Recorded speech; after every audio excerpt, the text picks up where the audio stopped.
Blog Talk Radio. The motherfucking saga continues. Yo, what's up, world? It's badass thuggin' like I usually do, and you better turn it up, bust some speakers out, cause we off the motherfucking cuff. You dig how we do it? Dog Pound Gangsters 2000 and beyond. Blech. What's up with it, y'all? Man, don't change that down. This your player partner, the legendary Cocaine. And you tuned in live to Off the Cuff Radio. Better not touch that down. Yeah, this is Cassidy, the hustler. And right now, you listening to the Guillotine. Show them the respect they deserve, man. Off the Cut Radio, man. Y'all already know how they doing it, man. I need y'all to stay tuned. They've been doing it for years, so show them the respect they deserve. And you heard it out of bars, mouth. Easy. Keep it moving like this. Yo, this your boy Rampage. You're not rocking with the best. With Off the Cuff Radio. Classic. History. Fix your face to all you haters. We off the cuff, baby. What's up, everybody? This your girl, Bonnie Dollars, the Queen of Trap, representing Crenshaw, and you are now tuned in with Off the Cuff Radio. What's up? What's up, y'all? This is Miss Irresistible, giving a shout out to the livest show on Friday nights, Off the Cuff Radio, and I'm live from the 704. Make sure y'all tune in for the blazing hot music. What it ain't, what it do. Chili Chill from that original Lynch Mob. And Off the Cuff Radio, always where it's at on Friday nights. West, y'all.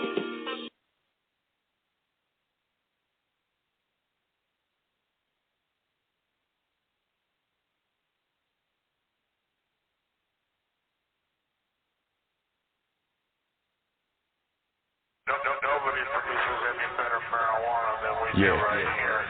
General population. Yeah, the whole scene yellow taped off. Yellow tape everywhere. Police everywhere. The ghetto bird got the ghetto observed. Yeah. You better look both ways for that hot sign, niggas. It's LA. I'm South Central, y'all. Born in LA. Raised in Compton. Eastside niggas. I get it in until the sunrise. Let the truth be told. I'm young, not dumb, I'm calm.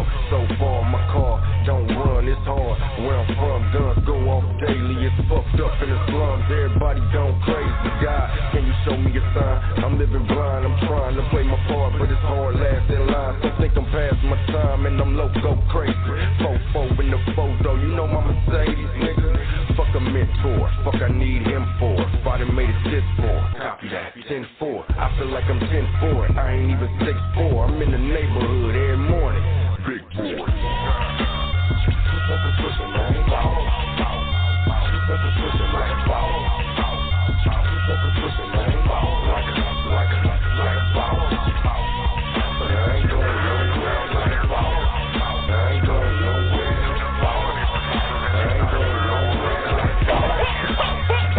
Motherfuckers get us Mr. Screw when you're doing this music. We ain't Mr. Screws and ain't losing views like we just get in the booth but don't really be doing it. But I will do you in and do it moving. I know this niggas get brave once they see you made it. Know a nigga with shit to lose, ain't eager to view. Niggas get fired on, then it's all on you. This general population, rest in peace, little dude. I ain't even gotta do shit, my dudes is fools. Surrounded by hot heads, hiring hands and goons. Justified cause you in the public eye, you're liable. But I'ma hit you with a JFK like I'm your rival.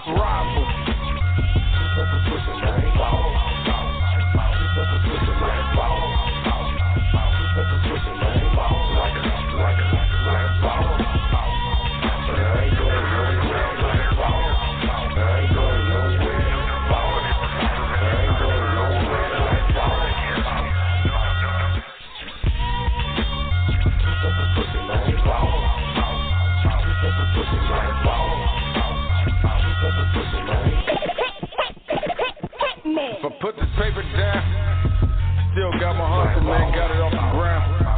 Hey, try start, know how we get it. Jinx, what up, man? We came a long way.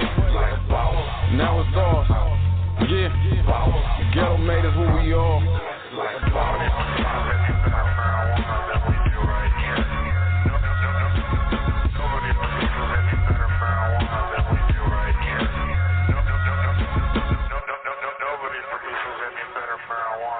with you right here.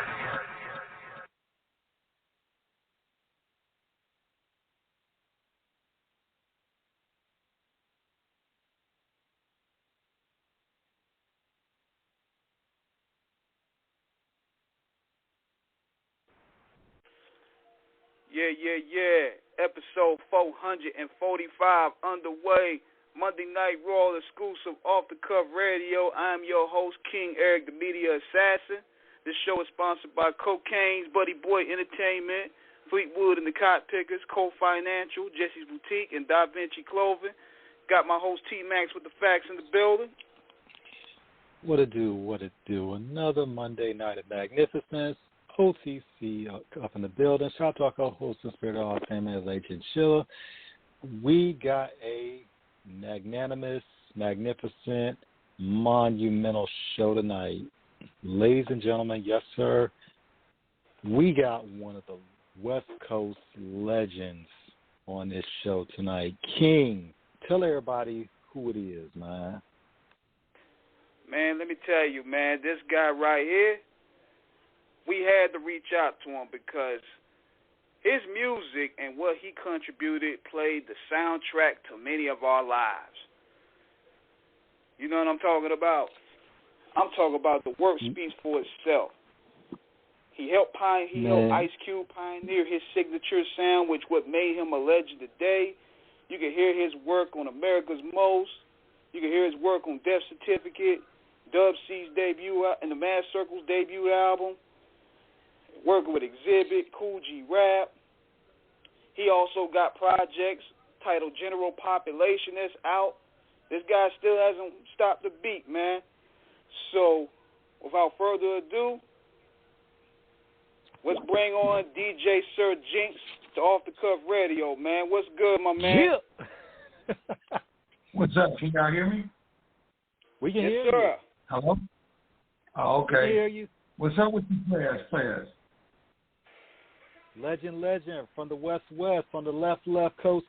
What it do, man? You got the most, man. Jinx, this is monumental, man. We are excited, man. Welcome. I appreciate you guys reaching out.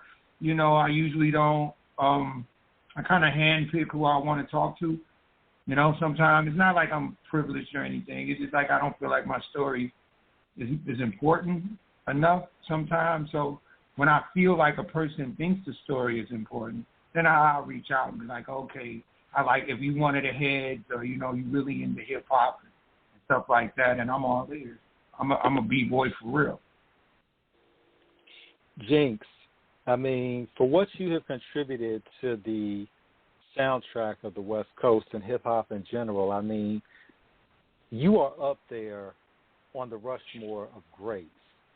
I mean, you are on the Rushmore with you are on the Rushmore with Dr. Dre, Battle Cat, you know, Kool 187, you know, the late great Crazy Tunes. I mean, for like King said, your resume of insane collaborations, creations, and accomplishments and achievements speak for themselves in terms of the legacy that you have, you know, brought us, man. Your story is not only necessary for you to tell, it's essential, and that's why we had to get you on, man.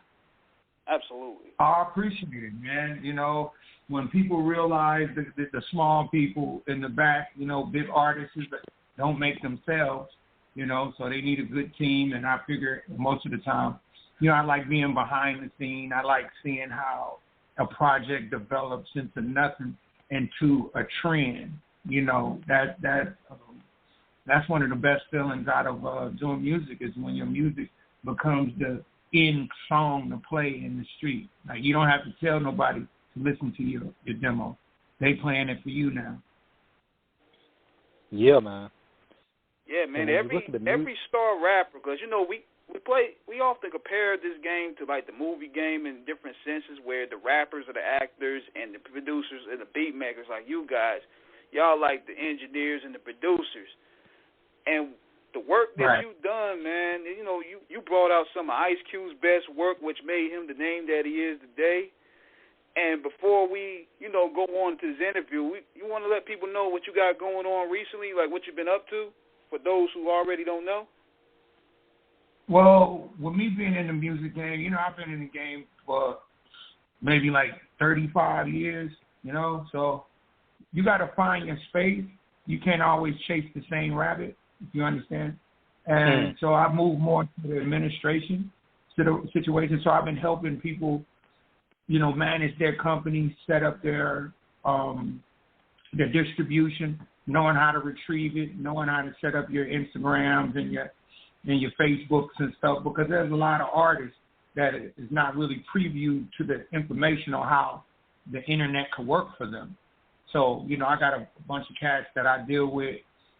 We just released 2 albums, actually 4, because we released 2 albums last year with Jail Felony. Jail Felony got Loco Entertainment. Jail Felony just released 2 more albums. We did the In the Trenches and Hood Invasion. We did 1 and we did 1 and 2. And we just released that. I'm working on a project with Brother Jay right now. We're going to put that together. You know what I'm saying? I was just on the line with K Solo. And, I just want people like that. I've been working with people like that. I got a bunch of new artists that I don't want to taint their situation. I want you to be surprised about it because some of them are not developed yet. And I think that when you come out, you should come out and be ready. So I've been putting out my albums. I got an album called Hood War Order. And my other album is called The West Wing. And I also released 5 different instrumental records. So I got Beach for Food, Jinxtamentals, Next Man's Treasure, The City Never Sleeps. I got a bunch of them, man. I've been dropping product, bro, and a lot of the people that be out there and they racing to want to be accepted, they should just go to where they're accepted and you still can eat. But if you go out too far, nobody's going to help you. So I kind of stay in my little shallow end where I can help people and they can actually help me stay in the music industry rather than me just always trying to be the producer, always trying to be the spearhead. Most of my guys that I deal with now, they're bosses like me, so we make decisions. I don't make decisions for them. So that's what I've been doing, keeping my nose clean and just trying to learn this game more, man. You never learn enough, I think. One thing about it, Jinx, is when you mention all of that from in terms of how artists can use the internet, i.e., SoundCloud, YouTube, IG, any form of it that is able to help broaden their music, it shows the excellent evolution that you've had as an entrepreneur, from the music aspect and now to the business side. Shout out to Shondell Jazzy Rosa. We had him on last week. He was talking about, the other week I was talking about the business element of it and how, artists really have to understand how to really make their music work for them. And now you are on the other side of it from a distinguished veteran to now trusted confidant and business advisor / owner. Right. You making that transition from it and, helping to cultivate the next generation of MCs, man, and artists in general. How does that feel being able to get back in that context and capacity? Well, you know how it goes. Have you ever heard somebody say, stay in your lane? You won't get hurt. Stay in your lane.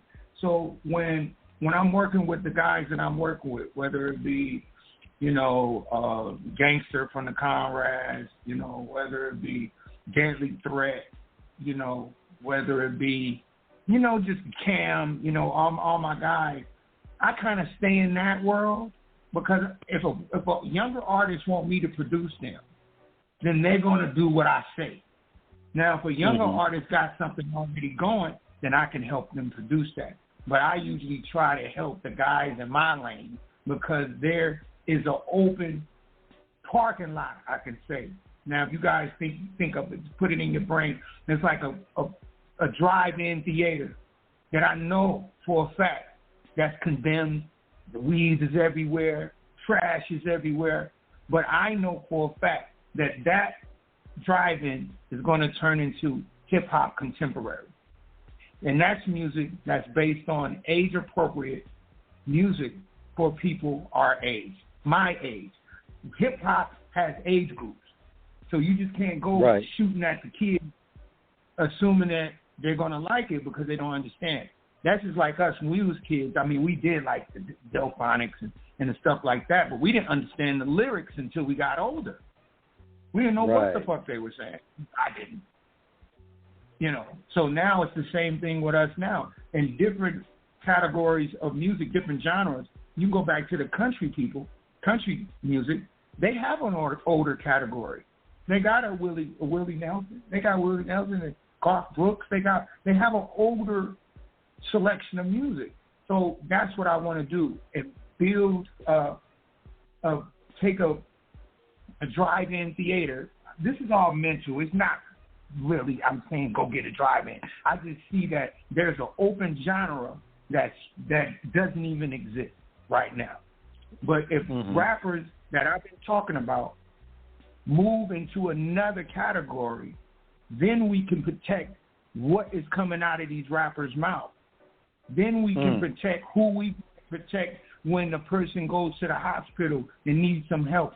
We know who to protect because they're not spewing violence to the people to order to make money off of. Now, I'm not saying that's a bad thing. I'm just saying that rappers that are over 30, over 40 should be making songs more age appropriate for women and men my age that want to hear some good rap without a dude taking my girl in every song and a girl want to sit on my face in every song. Like, word, I don't know if that, I don't know. I can't even play it like in my car. I mean, I'm playing, got a girl in your car or whatever, a woman, I should say.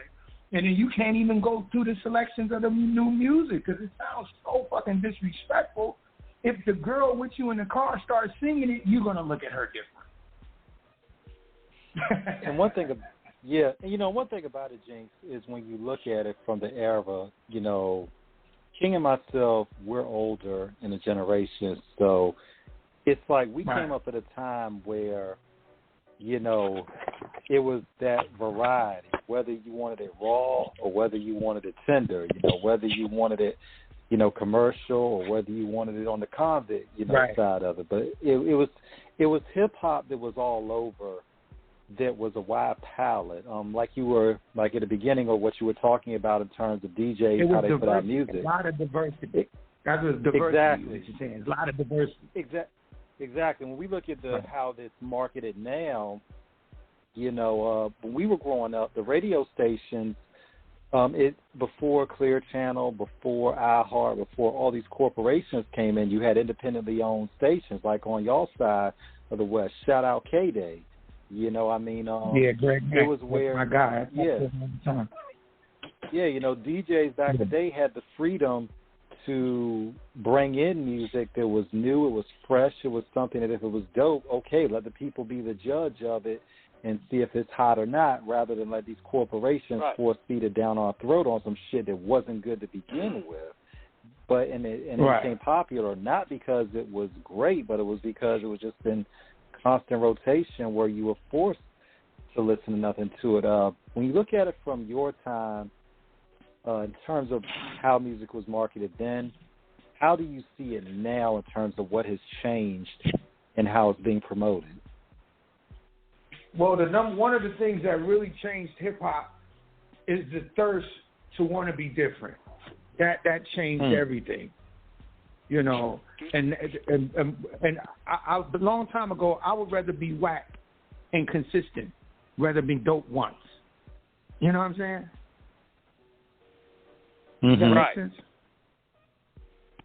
I would rather be whack all day than try to be dope once, And everybody want to be dope all the time, and you can't be dope all the time.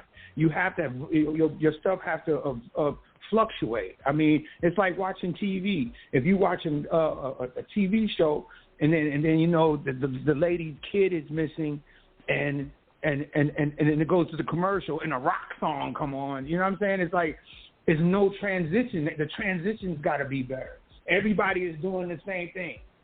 They're not challenging themselves to get in a platform where they can own what they're doing. So this is why all these niggas is on drugs and shit. I don't know if I should be cursing, but this is why they all on drugs. It's because they're not, we off the cuff, man. Appreciating the trophies. They not appreciating the trophies of what they're doing because they know they're biting, and there's no value in what they're doing because they didn't make it up. So if you make your music up, it's under my heart. They're like my kids. I take it very serious. But if I start biting off of other people, guess what? I'm going to start doing drugs too. What else the fuck I got to do with my time? You can't be serious when you're biting off other people.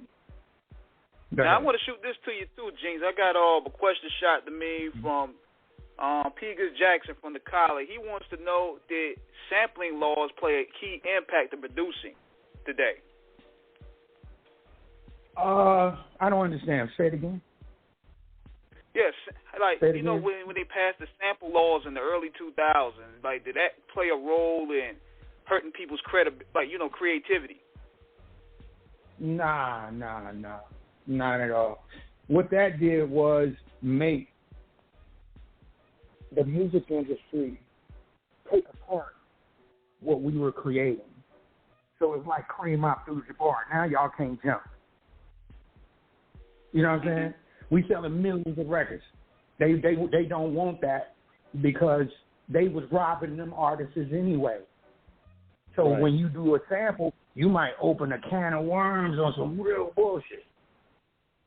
And the labels want the same thing with me and George Clinton. You know, shout out to George Clinton. George Clinton came to us. We know George Clinton personally. And he said, I'll give y'all permission to use the music. But for some reason, the record label don't get the hint, and we get sued. So it's the record labels doing it, and they want to get money out of something they don't have nothing to do with. And that was a quick flip. That was a quick flip back in the day. But go ahead. Yeah, and I was just about to say, Jinx, because for those that don't know, because on Off the Cuff Radio, as well as doing dope and incredible interviews with legends, we also like to educate our listeners as well in terms of like what King was talking about. And the landmark case and the sampling, I'm going to drop some information here for those who may not understand, may not know about it. This was the landmark case started in 1991 with Biz Markie when he used, For Just a Friend, Gilbert O'Sullivan's Alone Again. And it wasn't just a friend. I'm going to let y'all know it wasn't just a friend. Okay. He did it again. He did another song that they got. It was just a friend. That's when he thought he can just grab any old kind of jingle like that. Because I know I was with Warner Brothers and dealing with Benny Medina. And shout out to Karen Jones. That's my heart that kept me up in Warner Brothers. But go ahead. But that's what happened. Okay, thank you for clarification on that, Jinx. And it was a case that was the Grand Upright Music Limited versus Warner Brothers Records. And that was the considered in the music industry the landmark case that would ultimately, dictate how, sample clearances would be utilized, for the remainder, up to now from that day forward, because of course, O'Sullivan won in his favor, and that was where they had to start going through those, hoops. Artists had to go through hoops in terms of actually having legal paperwork behind it. Jinx, we got a lot to talk about tonight because we haven't even gotten into how you started in the game, and we are not going to get off the air, my nigga, until we talk about one of my all-time favorite albums from my favorite rapper ever, Kool G Rap and DJ Polo. Of the Live and Let Die that you were on. We cannot leave tonight without talking about that. I mean, woo. Yeah, sir. Well, let me tell you something. And we'll go back to the thing. With the sample issue, they made up the laws that wasn't no law. So they started basing samples on numbers and not basing samples on the publicist. So at the end of the day, they was basing the sample on numbers that was on the record rather than just licensing the publisher. So if you license the song, then all that number shit is out the window.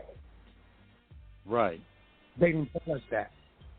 And Jack and the Beast is the most sampled Jack and Beat is the historic record that has the most samples in it in history. Yeah. That song took 150% to put out. You say how you make 150%? Because we had to do Kill It Will.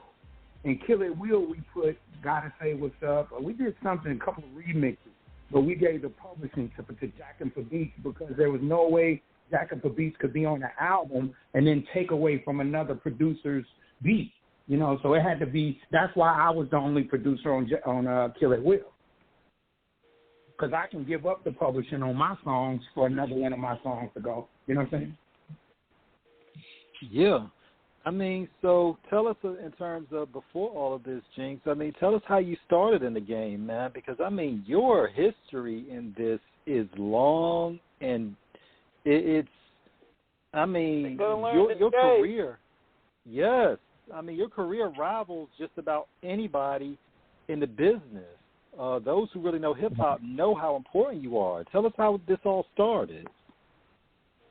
Man, I was just into music, man. That was my peaceful journey, you know. That was my little mission by myself. And I wasn't an athlete or nothing like that. I wasn't a gang member. I wasn't a drug dealer.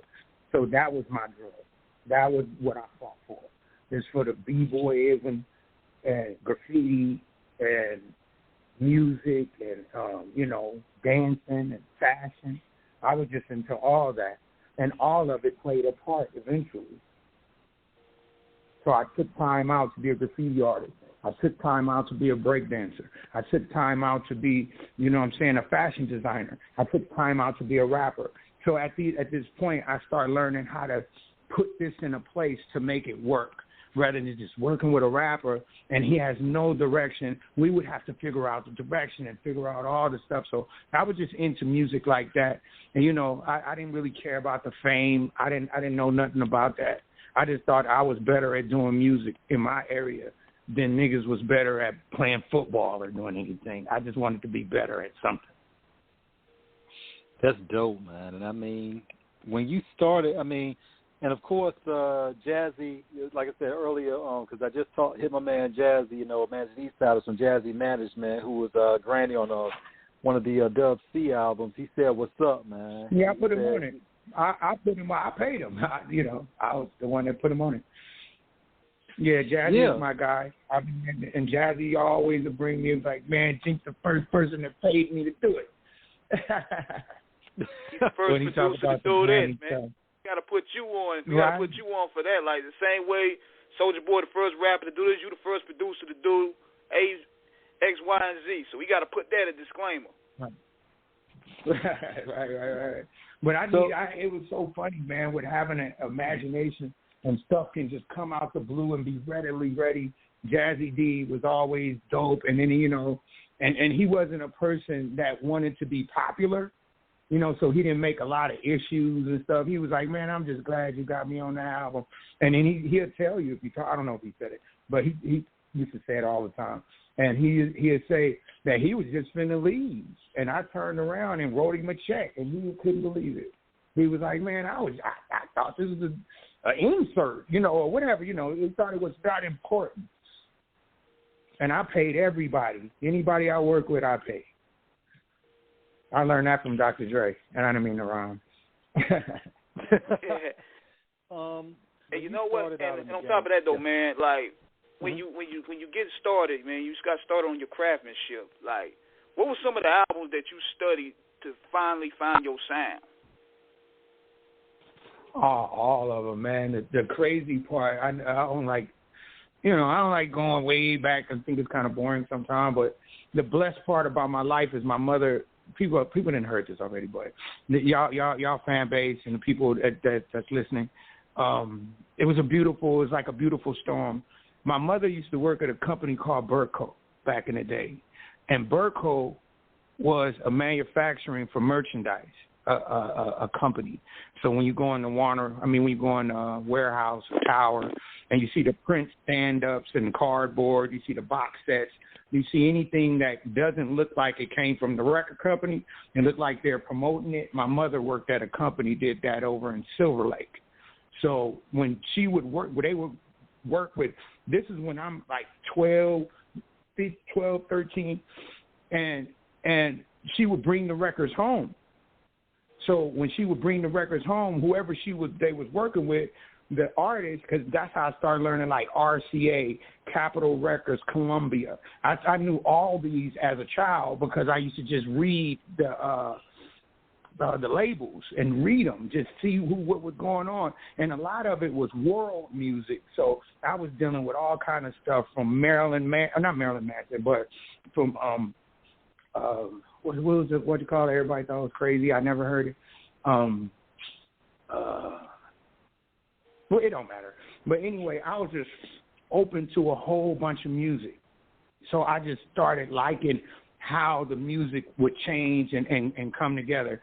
I'm trying to think of the group name, not Ministry. What do they sing? What do they sing? I have no clue, but I'm just saying all the music that used to come to my mom and she'd bring it home. What's the rock group with the skeleton? What's the group with the skeleton? Which is Scary Skeleton. That's the. I mean, you got Overkill. You have Metallica. If you give me a song, I can probably think who it was. Motorhead. You thinking of Motorhead? Nah, you got to go back to like. But anyway, when you ask me what kind of music, I'm just saying I was just privy to everything, and rap music really didn't have a direction. Like, so I would like Barry White, or I like Isaac Hayes, or I like the OJs, or I like, you know what I'm saying, Teddy Pendergrass, Earth, Wind and Fire. These are all the people that I looked up to. Marcus Miller, Luther Vandross, you know, Maurice White, you know, Verdine. I knew these people and didn't even know them. I didn't even know I was going to be in the music industry. I just started being a DJ. What was it like on the West Coast during that time in terms of hip hop, in terms of as it really started to grow, mature, and then ultimately blow?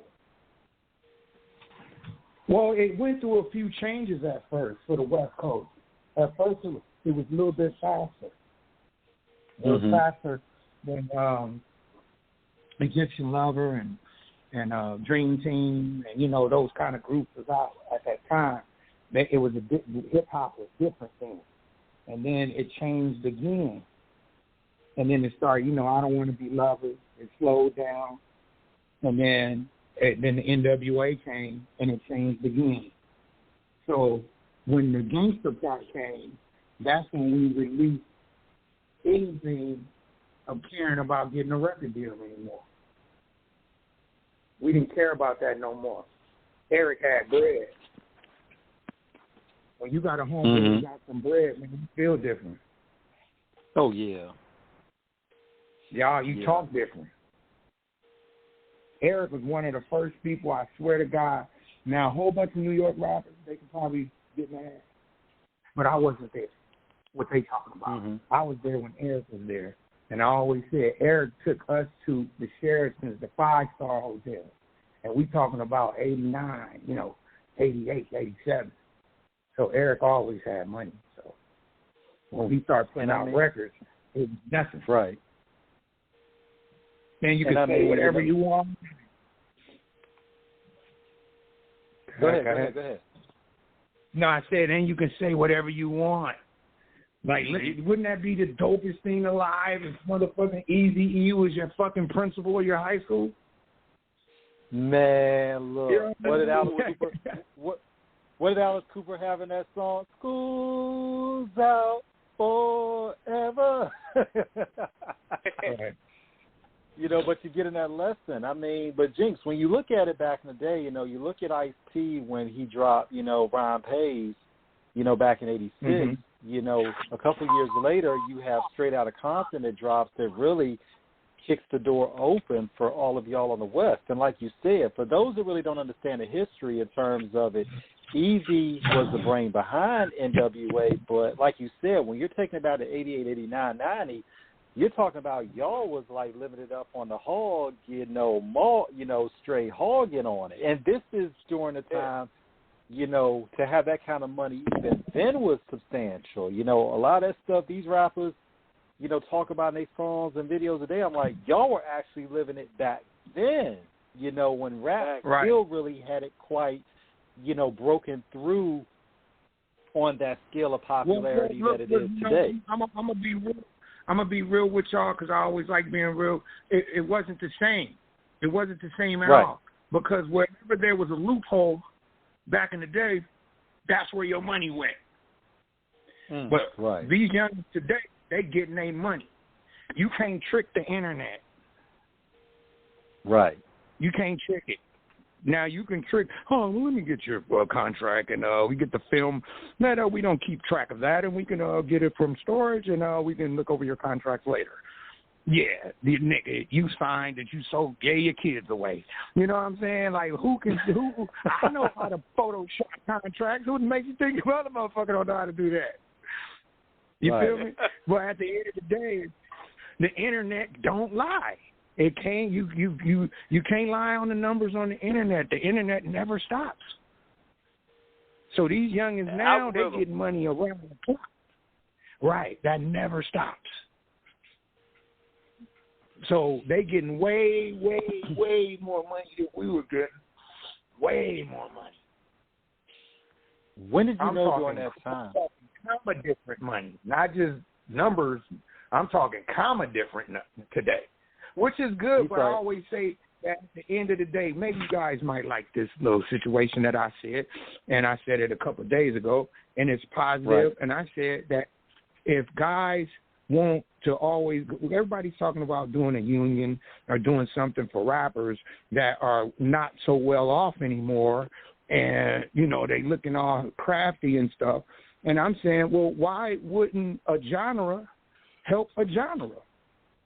You feel me? Like if you backpack, why don't you help your backpack homie? If you a gangster and you see a gangster nigga that get locked up, why don't you help your gangster nigga? Why don't y'all help each other out?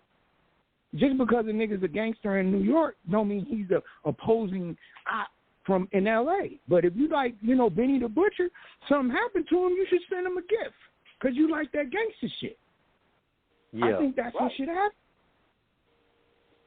And it keeps the culture thriving. And because it keeps the culture thriving, and it also showcases that form of unity because it feeds everybody. Man, look. Oh, quick side step too, because I just hit Kenya Ware. She just hit me on the messenger, and she said, "Ask you about his wardrobe on Straight Outta Compton." That's my homegirl, Kenya. Yeah, that's my home. She was the wardrobe person on Straight Outta Compton. Yeah, shout out Kenya Ware, man. Yeah, man. She called me all. She was calling me, and I didn't want no interference. I didn't want to interfere with the Straight Outta Compton, and I didn't want to give no advice or nothing. And Kenya know me. All day they know me. I didn't have to be there to tell them how they saw me. You know what I'm saying? If they saw me in a fucked up light, then show me fucked up then. But I wasn't a fucked up person, so I was like, well, how could I be involved to assume they're gonna fuck me up? You know what I'm saying? Like, I would rather them just fuck me up and deal with it like that. But they didn't. They, everybody was like, did you like your character? I'm like, hell yeah. Nigga, when the last time your face was depicted in a movie theater, nigga?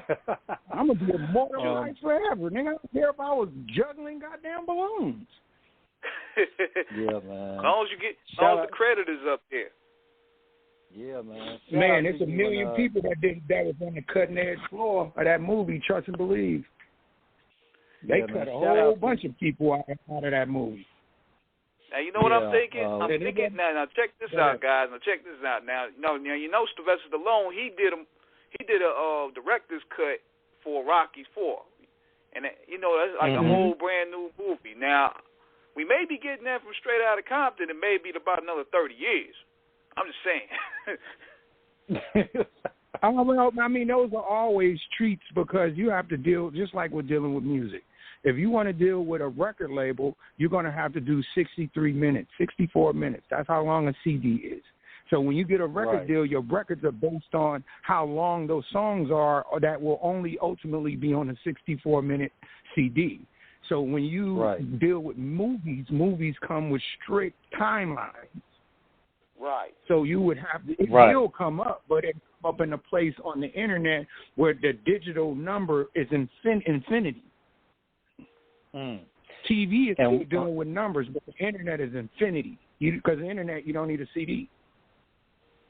Yeah, and when you look at it, to give context to what you're saying, Jinx, shout out to, of course, DJ Yella, too, because we interviewed him a couple months ago, and he talked about the movie as well. Yella, that's my guy. Yeah. That's my guy. Go ahead. You know, but to give context of what you were saying, Jinx, about how movies are broken down, when you look at, shout out to Leonardo DiCaprio in Gangs of New York. From what I heard, the original cut for that movie was like, I think they said when they initially did it, that movie was originally like, I think, what they filmed at least close to 6-7 hours of footage. Right. And, you know, I mean, when you look at one of the all-time classics, Once Upon a Time in America, you know. Right. I mean, just watching that by itself was a long-ass movie. I remember watching that back in 2004 for the first time, and that was long. You know, right, but back you remember when we had Mr. Servo and he talked about there's 2 versions of I'm About It out there, because one of them was too long. Right. Yeah. Right. But you got to remember, I keep telling you that the reels and how they were being taken out of the whatever they were being made in changed. So when you start going back in the day, like back in the day when we was working in the studio, Westlake, I have everything in there. It's called, it's so funny. It's called porn. Like it's like studio porn. You know, I can get anything. You know, hey, let me get another Studer in this motherfucker. You know, 2 Studers. I'm ordering anything. I got a 2-inch digital Sony going, and then at some point when you start dealing with those reels to make the album, your album could be only so long until the CD came. You know, so that's why you can only. That's why Knee Deep from George Clinton was a little bit longer than 15 minutes maybe, is because the reels are not longer than 15 minutes.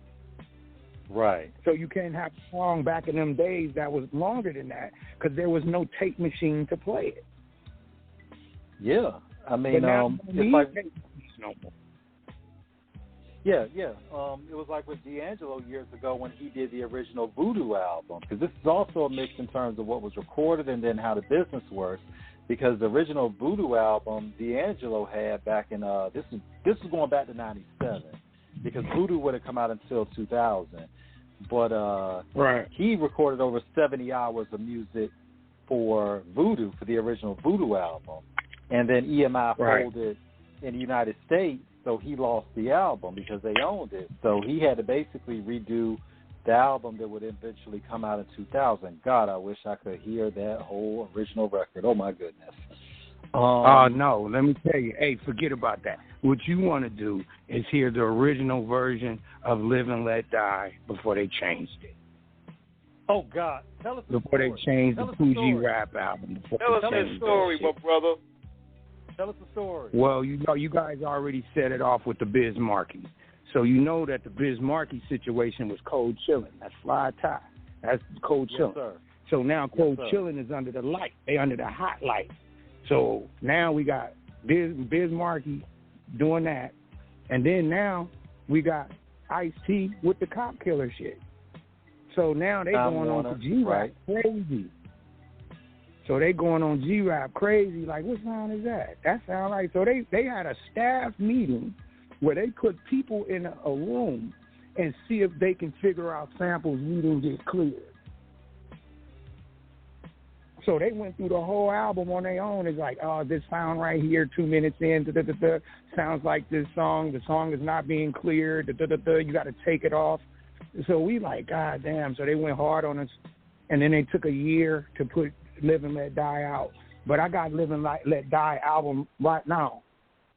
I got the original album without the sample changes. And if you go listen to G-Rap on the internet, he'll give you that, yo, the niggas held my shit. They like fuck G-Rap, like, for some reason. Dude, they like held G-Rap album like it was a detox album. Like they just kept on. You know, in today's time that you can't hold a album that you have promoted more than 2 months. If a person, and we're going back in them days, they held it for damn near a whole year. I didn't think the album was going to come out. But I still got the original version. So to all the fans out there, I will release the Coogee Rap Live and Let Die that got 2 extra songs on it. Oh my God! It was 2 songs that they didn't let me on the record. Man, one was called Under 21 Not Permitted. Put that out. Go ahead. We in line and get that, brother. We in line. All right. But I know how to do right. it for real. So at the end of the day, I'm gonna team up with G-Rap and put the ball back in our hand, But I'm working on other stuff right now, and that's really not in my focus. But at the end of the day, I've been doing some moving, going through my storage and stuff like that. So I've been finding all kind of gems and all kind of DATs. I got probably over 200 and some DATs to go through to find like my old music and stuff. So that's how I found the Coogee Rap with the masters, the A and B side. With Bullet in the Head is different. The one with number one with a bullet. That was with Coogee. That was with Big Daddy Kane. That song is even different. It's a few songs on there is different. And they tried to mix it without me because they didn't want to pay me no more. So I thought that was cold. They did G-Rap like that. Oh, that was foul, man. I gave them a deal. I gave them the best deal in the motherfucking world. And they still cut the dude. Can you hear me? Yeah, you good. You back on. Okay. Yeah, Jinx, because something happened on my phone. I got cut and I got kicked out of the host queue, but I'm back in. I was about to say, dude, I will give you my address for you to mail me that original album because for those that don't know, because once again, we got to give a history lesson. For those, because it's hard to tell to find now, and I thank the good Lord that I got all 3 of those re-releases back in 2007 and 2008 from Cold Chillin', because you can't even find those things now. But the story behind Live and Let Die is a saga in itself, because this is the time during the 1990s where gangster rap is really big. And this album was basically G-Rap going to the next level. I remember when I was younger back in 1992 and my cousin had it. And, I knew about G-Rap prior to, but Live and Let Die was the album I absolutely fell in love with. I mean, Operation CB, Edge of Sanity, Shoot to the Head, Number One with a Bullet. On the Run, where you have that Untouchable sample at first. I gotta send a shout out to my man Matt.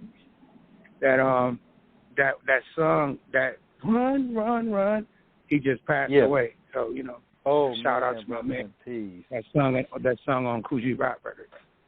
Yeah, but that opening verse, he kicked on the run. I got a job with the mob making G's, doing some pickups, deliveries, and transporting keys. Yeah, they got me like a flunky. I'm riding around with 10 kilos inside my trunk, G, and I'm holding a suitcase with $500,000 right in my motherfucking face. And $500,000 a long time ago was $10 million now. Man, the thought alone makes me shiver. Damn, what if I get caught and I'll be floating in the Hudson River? But if I escape, I'll be in shape for my life. But they might get my kid and my wife. I'm like, dude. But the thing was, the album was so controversial because of the cover itself and then the subject matter. Because that was a hard record. When he said still wanted dead or alive, he was like, the tricks ain't over, the battle ain't done yet. Get your ass out of town before sunset. Bullets you felt got you running for help. You getting struck in my 9. It's still tucked under the belt. I'm like, I was like, what? Ironically enough, that album has an anniversary coming up in 2 days, actually. For Live and Let Die?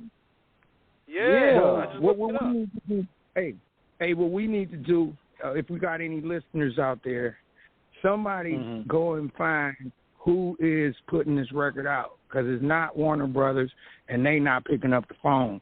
But when that lawyer called, whoever's got this album, they're going to have some restitution to think about. So they might want to be my friend now, and I can throw the money in the air and just say, give me my shit. Or I'm going to come to them with a legal situation and say, now you illegally put out my music. Fuck what Kool Rap talking about. This is my music. So I didn't give my music to Code Chillin'. So whoever put Kool Rap out, because it's on the whatchamacallit, I swear to God, bro.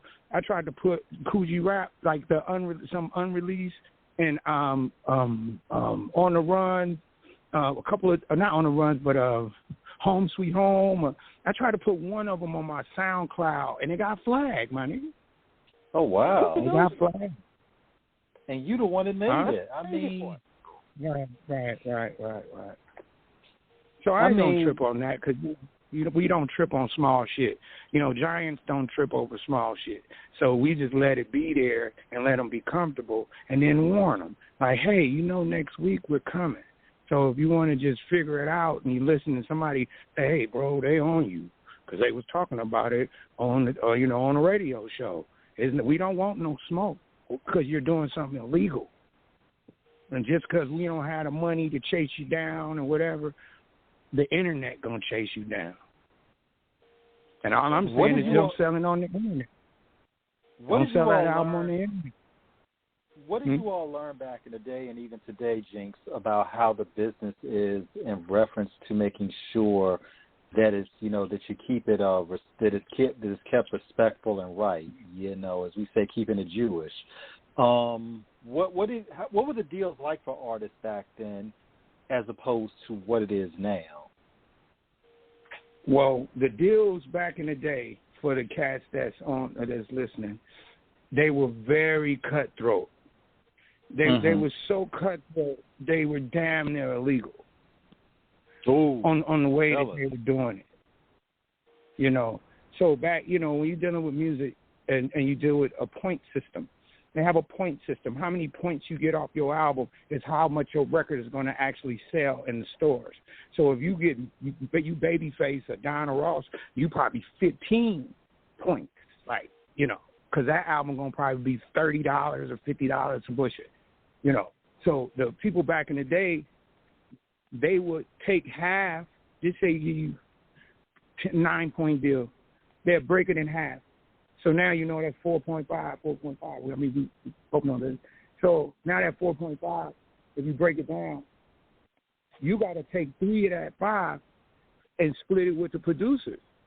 Now the management and the production team, they're going to get the other 2. So now it's 3. That's 2. Ain't no more. So this is how this is how TLC and Tony Braxton fell into that thing. So now they say, we can give them a point out of the producer's points. So then they take the producer's point, because a point could break down into 5 different ways. So a point is a pizza, so it can break down. But them 2 that go into the production team, that don't get split. Those are big diamonds. You don't split them. And that other 4, that RCA or Arista guy, you ain't going to never see that. You might as well count that to the sky. So now you're trying to figure out how you're going to get Tony Braxton some money. So then now you say, okay, well, fuck it. I'll give her Babyface back. I'll give her some of mine because I did all the songs. So he get the 2, and he get the points on the production. They were just puppets. Rest in peace to Left Eye, because when they did it behind the music on TLC years ago, this was back, I believe, in 2000, 99, 2000, even 2001, because she died in 2002, but she was talking about how, because that whole situation with, Pebbles, real name Perry Reed. They were talking about. She was talking about how this is when Left Eye had the infamous, the famous quote. This is how you sell $1 million and you're still broke. And T-Boz said, I think when we signed a contract, we were only millionaires for maybe 5 minutes. If I have it right. It makes.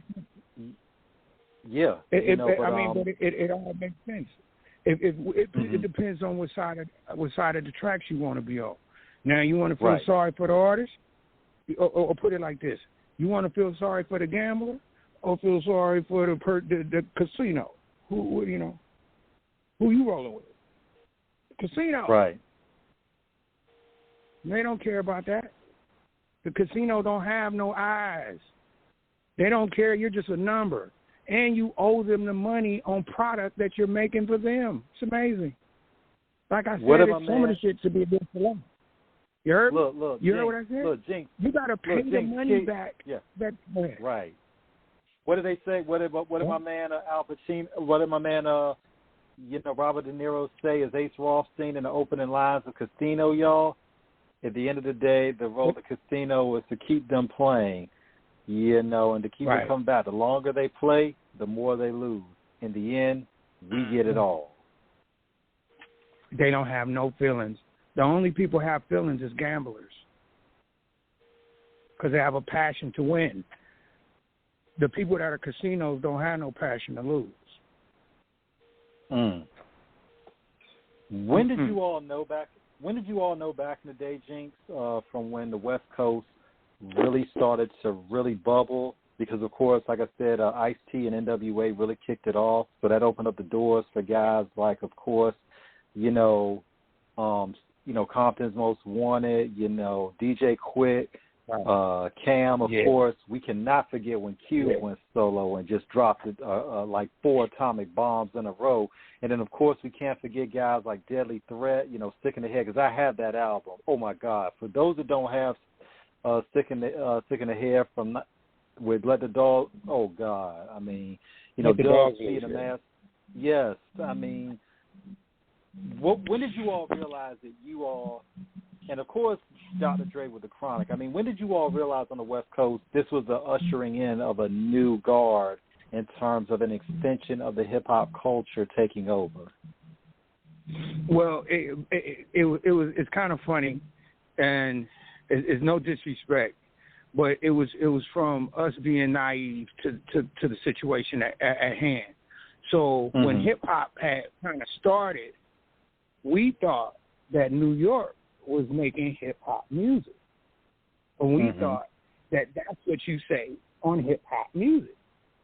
But then we figured out New York niggas was saying shit that was going on in their world, and the shit they were saying does not apply out here. Child is born with no state of mind. He'd be like, okay, yeah, I get it. But, pushed in front of the train. We don't know what the fuck that means. Ain't nobody get pushed in front of no train in L.A. I mean, not in them days. So when we started expressing ourselves, we were only giving hip-hop to the world because we thought that we got a view. And when we first started, we were rapping like Beastie Boys. We were yelling like Run. We were being smooth like Slick Rick. We was being tough like Chuck D. But we thought that was hip-hop. We didn't know we could be gangster. And when gangster started, then it gave an opinion to a crowd of people that understood that. Just like you can have a Mobb Deep and bring Mobb Deep to Linwood, I guarantee I don't know too many niggas know Mobb Deep. And they might know the song, but it's just they're not into that. It's not they don't like it. It's just I know for a fact that if you go some places in L.A., some people don't even know who Mobb Deep is. But I love Mobb Deep. I love all the music that come with hip hop is my baby. But everybody don't look at it the same way. So when we start getting our view, the New York guys start saying the way we giving our story is wrong. Everybody looks at it from different. they were serious. Hip-hop started in the East Coast. Yeah, okay, we get that to y'all. But we can't do it the way we want to do it. My girlfriend, my lady friends, they like the way I say it.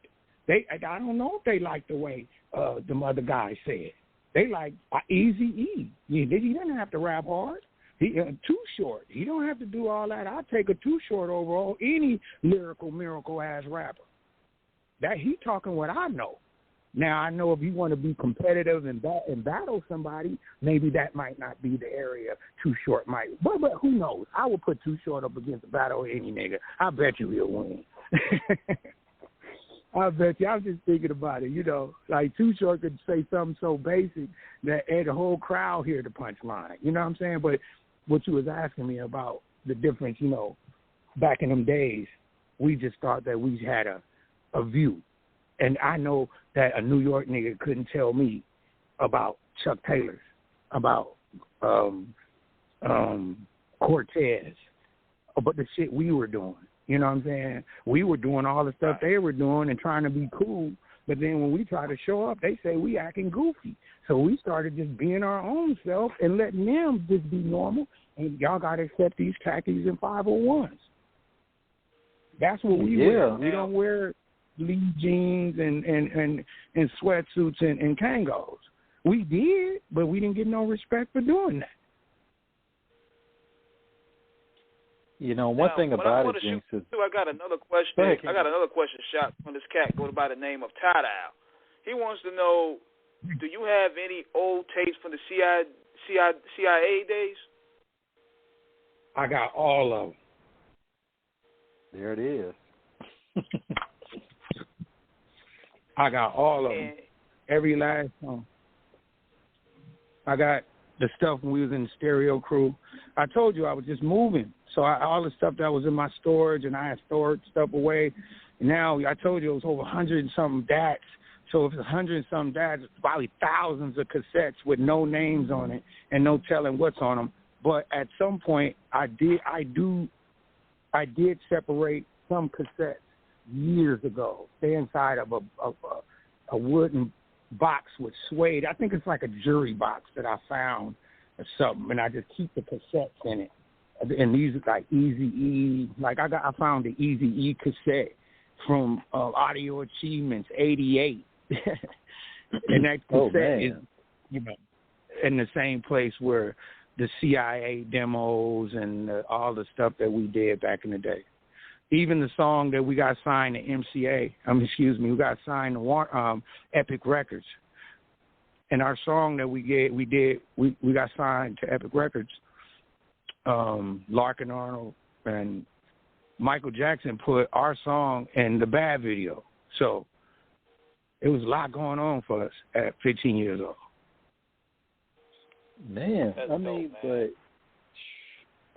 but when you look at it, man, that's something that at 15 you were already in the rotation in terms of what. Did you all know at this time that you were going to end up legendary like you did? Of course, starting out with Cube, y'all in the stereo crew, of course, it's like when we look at your history, Jinx, it's like it was already written that you were going to be a legend. Of course, you being a cousin of Dre, it's just like the genius just runs through the whole family. Did you all know what you were putting together would change the way we listen to hip-hop forever? Well, nobody had no clue. I wouldn't say that I know. I don't know. I didn't know. When you're dealing with people in life, you can only dictate what they say. You can't tell people what you do all the time. You got to listen to what they call you. And when people call you something, you can't walk into a spot like I'm a doctor. They be like, hey, he's a doctor. You know what I'm saying? You got to believe that. Now, you've done a another question. Hold on, I got another question here. He also wanted to know, did you technically discover the Liquid Crew? No, that's King T. Okay. King T discovered the Liquid. Shout out to Compton. Yeah, shout out to King Tipsy. Yeah, that's my OG, man. I talked to him, man. Everybody that y'all said on the phone, the names that y'all said, y'all haven't said not one name. Well, yes, you have, but y'all said a bunch of names, and a lot of the people I've talked to recently. Like we talk because we all we got. You know what I'm saying? And like me and Aunt Banks, we be on the phone all the time. You know what I'm saying? Like, it's kind of crazy. All my friends are musicians. Huh? What'd you say? Mr. Packing the Gun himself, yes. Mr. Banks, Aunt Banks? Yes, yeah, man. Man, that badass man from the Bay, man. I mean, but this is lovely, man, because the people you're mentioning are people we grew up listening to and still appreciate to this day. I mean, when you look at it, man, because we still got a little bit of time to go, when you look at all the stuff that was going on musically, because you got a lot of collaborations. I mean, and this is one of King's favorite artists right here, C.I.A. Peniston. How did that collaboration with her come about? Man, C.I.A.'s so beautiful. And back in the day, I didn't want the stigma for me to be a rap producer. Being a rap producer is a difference between $3,500 and $45,000. That's what's different. So when they come in, they want me to help out, want me to work with Tragedy or, you know, whoever organized Noise. You know, they were on the face. Them numbers be rap numbers, but C.I.A. Peniston numbers be 40 and 80 and 50, and they come and they're there. You don't have to sign for it. It comes to the house. You know, I mean, it's just so a different kind of process dealing with an artist like C.I.A. Peniston. You said it comes to the house. I'm like, man, that's some FedEx finance right there. Oh, my goodness. No, that ain't FedEx. That's probably a dude. That's a dude in the car that has a job to deliver shit. Understood. But this is a long time ago. Remember, this is still 93 or somewhere around here. Right. So her situation was real nice, and she was growing as an artist. And, man, we had so much fun. She lives in Arizona. So rather than her having to go to the hotel, she just moved into my house, and so it stayed with me. Oh, wow. That's stuff that people don't know. You know, I'm seeing her waking up, going to the kitchen, you know. Hey, that's how I work. When I work with people, it's a little bit closer than just, hey, I'm going to sing you a beat and da-da-da-da, you know. If it don't make no real rhythm outside of it, then it's not really important to me.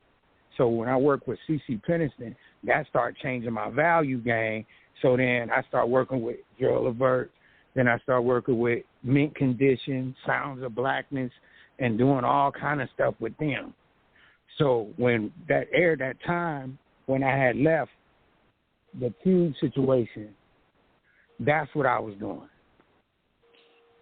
And so for those that don't know, backed up. I had worked backed up so long.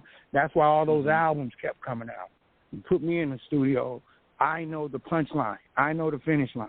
I know when it's supposed to be done. Bam, get it out of here. Okay, we're going to do this one. If you got a studio and you've never been in the studio, you should never be sleepy. You can sleep when you die. So when I'm in that studio at that time, we're going to pump out albums. Everybody was dropping albums. Yeah. And we did the Gale. You got to remember the Gale album. We did that album too. There was a lot of music that was coming out. Right. Shout out to my homeboy Dale and my Tajay and Adam. Yeah, man. Shout out to the Hieroglyphics, man. You know, Casual, Souls of Mischief, you know, Dale, that whole crew, man. Right. One thing you said about it, Jinx, is when you look at the diversification of your portfolio, being an artist, producer, because you're both, it does drive up your price because, like Fat Joe said, the price gone up because people see your range. When you said that, Jinx, it immediately came to my mind about the work. Before you get to the end of what you're saying, it wasn't the price went up; it was the value of me went up. Right. So to deal with Understood. rap groups, you don't get paid. Then you come in through a door where they sit in the lobby. You know, you can't park there. You know, I went to the floor. I went to the level of producing people that I get respected. So I'm pulling up, hey, hi, Jinx, anything? Want some coffee? No, I'm fine. You know, but if you working on this other rap dude and he on A&M Records or something, you coming in, they think you stealing in the motherfucker. Right. And I was immediately thinking of DJ Premier when he did that album with Christina Aguilera. And right. We were like, when we saw Primo do that, and not only did he do it, he oh my God, I mean, that album was just, whew, I think that was called, what was that album called, King? Was it called Dirty, I believe, that he did with Christina Aguilera? Did he do a majority of that on it? Yeah, okay, Christina, okay. Well, I mean, you can't. No, I think it's called Strip. Strip, okay, thank you, King. Y'all good. But when you can't he did put that record, you can't put a noose. Look, you can't put a noose on a producer's neck that ultimately has a vision. So when I make my music, it's really not out of me making music. It's out of how I see it. So I can take the same how I see it and apply it to a country artist. They can be the same thing. So because I feel it this way, it's not like, oh, I know how the music gonna sound. No, I know how it's gonna feel. I know how I see it this way. You know. So that's where you get a Premier, and they doubt you for it. Oh, what you gonna do? And then they're gonna doubt me again. Didn't think I could work with rock motherfuckers? Okay, let's go. That's how I did the Rage Against the Machine album. You know, the Bullet in the Head with them. You know, and they didn't think I could do it. I'm like, send anything down this motherfucker. I'm a producer, not a rap producer. I produce music rappers like. I produce music, period. I can put it together wherever. It's only so many notes in every song. That's what's great about having one, because your range goes beyond just being a rap producer. Like, man, you amongst one of the greatest when it comes to your diversity. Right. I worry about how it sounds later and just worry about how it feels first. And if it feels like it, because it's your interpretation of what you think perfection is, you know. So if you don't have no interpretation of perfection, you shouldn't be judging yourself. Everything might be fucking good, you know. But I do. So when I think of something, I just always know that I'm at least damn near close. I'm not far away. Whenever I do any music, it ain't going to be nobody that listen to my music and say, it's so fucking whack that I have lost my mind. It's still going to be bumping first. It's still going to be clear first. So that should be dope anyway. I ain't going to never lose that. Now, I ain't going to never lose the clarity and how it feels. Go ahead. I was going to ask you, is there any songs in particular that you produced that, like, you know, gave you the goosebumps, like, this is some incredible shit right here. This one's going to take off. Like, you ever had one of them songs that gave you that feeling? A lot of them. A lot of them make you feel different.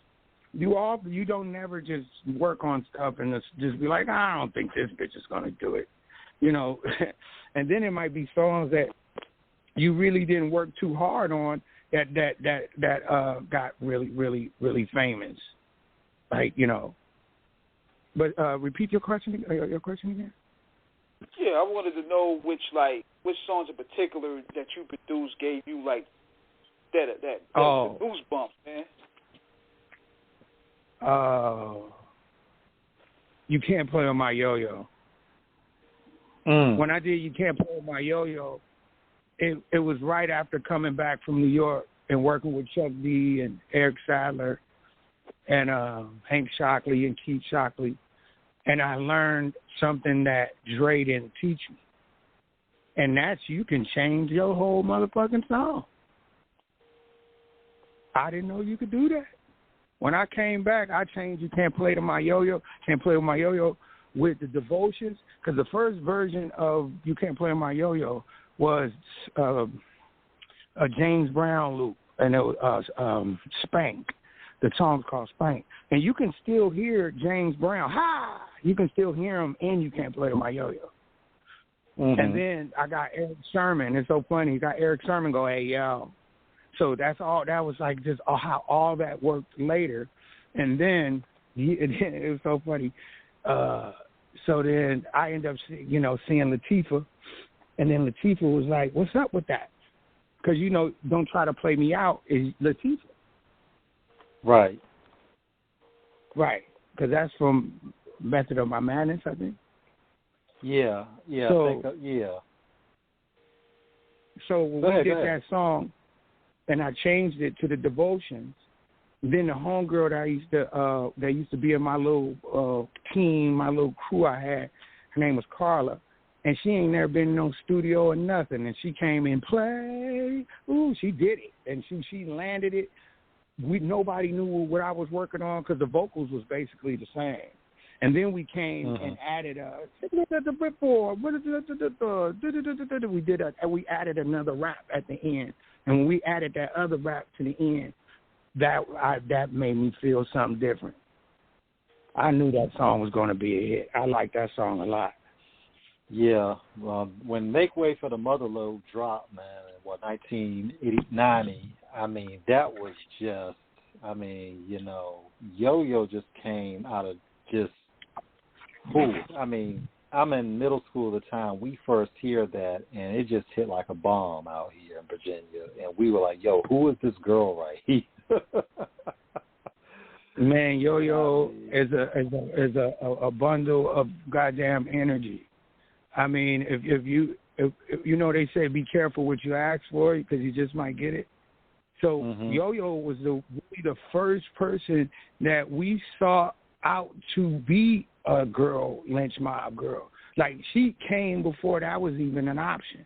Like, that wasn't an option. We was like, oh, we just doing this just to, Cube can have his lynch mob and NWA and Easy and the. We didn't think of, lynch NWA didn't have no girls. You know what I'm saying? So we were trying to do lynch mob kind of like that. But when she came, man, how could you put her off? You would put your shit in the back seat to help her. Yeah. Yeah, that's what kind of girl. And then look, it was crazy. Mm-hmm. Go ahead. But the crazy part is we did Yo-Yo's album, Make Way for the Motherlode, before we did Amerikkas Most Wanted. So while we was out working on Amerikkas Most Wanted, that's where he was shopping her, trying to shop her and get her a deal. So her deal was being pushed back. It wasn't really nobody biting. So then we took the song that was supposed to be the single on Yo-Yo's record, rather than stomping to the 90s, it was supposed to be It's a Man's World. So then we took that off of Yo-Yo's record and put it on Cube's record because we was in the studio so long that they didn't make no songs together.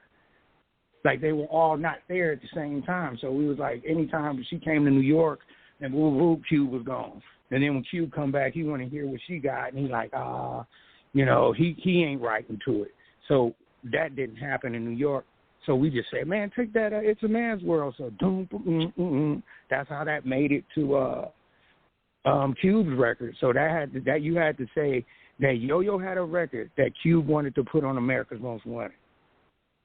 So Yo-Yo was with the business. You know what I'm saying? Who would think like a Fat Joe would take a record off of Remy Ma's album to complete a classic? So Remy Ma got the classic spirit. You know what I'm saying? That was supposed to be her single. Because there was always some stories behind a lot in. Yeah, because there was always some stories. Because there's always some stories, Jinx, we had heard about that in terms of, somewhere between it was a recycled song to the beat factor. So I'm glad somebody who was actually there can give clarity to the actual process of how, everything, worked out the way that it did. When you look at that 90s era and going into it, when you saw a lot of these artists coming out the West Coast, man, I mean, Dre does The Chronic in 92, Snoop drops Doggy Style in 93, Murder Was the Case drops to 94. We're going to the Death Row era a little bit, but it's still all West Coast. I mean, you all are like just just totally like just thumping the game completely. I mean, we're seeing from when you realize that all of the stuff y'all had out there, I mean, the palm trees, the Lolos, 6-4s, Pretty Girls, the Endo Smoke, we seeing sea walking coming in. We're understanding how y'all live on y'all side of the street. Right. What was it? When did you? I mean, just from an artist's perspective and knowing your music was having that reach all over for all of you and your contemporaries, how did that feel? Well, the dope thing about the West Coast back in the day is if you can almost lay all the rappers that you like, MC8, Snoop Dogg, Ice Cube, Ice-T, Dr. Dre, it's almost like a puzzle. And none of those people step on anybody's feet because they don't all talk about the same thing, but they're all gangster rappers. But what the spot they hold in what they're doing is different. So the outsiders might think they're the same, but when you say how could Yo-Yo fit, because she was in a place, she was in her place. She wasn't trying to be a gangster. She was the girl that the gangsters was hanging with.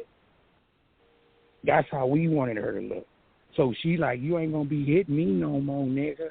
So she talking like the gangbang girlfriend, but she's not a gang member.